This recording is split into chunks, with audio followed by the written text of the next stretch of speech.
ഒരു MDMA സർജറിയുടെ വാർത്തയിലേക്കാണ്. ഒരു വല്ലാത്ത ലഹരിവേട്ടയുടെ വാർത്തയാണ് തൃശ്ശൂരിൽ നിന്ന് വന്നത്. ശരീരത്തിന്റെ രഹസ്യഭാഗത്ത് ഒളിപ്പിച്ചു കടത്തിയ MDMA സർജറിയിലൂടെയാണ് പുറത്തെടുത്തത്. ലഹരിക്കടത്ത് സ്ഥിരമാക്കിയ ആലുവ സ്വദേശി റിച്ചുവിനെ എക്സൈസ് അറസ്റ്റ് ചെയ്തു.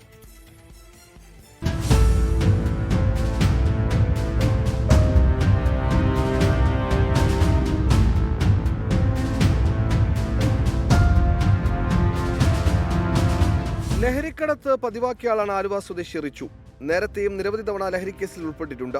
ബംഗളൂരിൽ നിന്ന് ലഹരി എത്തിച്ച് കേരളത്തിൽ ചെറു പാക്കറ്റുകളിലാക്കി ആവശ്യക്കാർക്ക് എത്തിച്ചു നൽകുന്നതാണ് വിൽപ്പന രീതി. പതിവ് പോലെ ബംഗളൂരിൽ നിന്ന് ലഹരിയുമായി ട്രെയിൻ മാർഗം എത്തിക്കുകയായിരുന്നു. തൃശൂരിൽ ട്രെയിൻ ഇറങ്ങിയ ഇയാളെ എക്സൈസ് ഉടൻ തന്നെ പിടികൂടി. റിച്ചു ലഹരിയുമായി എത്തുന്നുവെന്ന രഹസ്യവിവരം എക്സൈസിന് ലഭിച്ചിരുന്നു. ഇതിന്റെ അടിസ്ഥാനത്തിലാണ് തൃശൂർ റെയിൽവേ സ്റ്റേഷനിൽ നിന്ന് എക്സൈസ് ഇയാളെ പിടികൂടിയത്.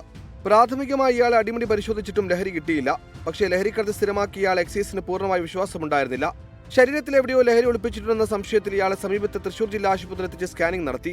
സ്കാനിംഗിൽ പാക്കറ്റിൽ പൊതിഞ്ഞ നിലയിൽ രഹസ്യഭാഗത്ത് MDMA ഒളിപ്പിച്ചതായി കണ്ടെത്തി.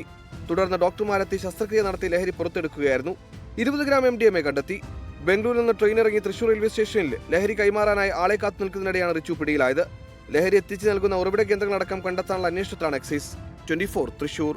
ലോകത്തെവിടെയായാലും ഏത് സമയത്തും 24 വാർത്തകളും ഓഗ്മെന്റഡ് റിയാലിറ്റി പാക്കേജുകളും എക്സ്പ്ലെയിനറുകളും വിശദമായി കാണാൻ ഞങ്ങളുടെ YouTube ചാനൽ നിങ്ങൾക്ക് സബ്സ്ക്രൈബ് ചെയ്യാം.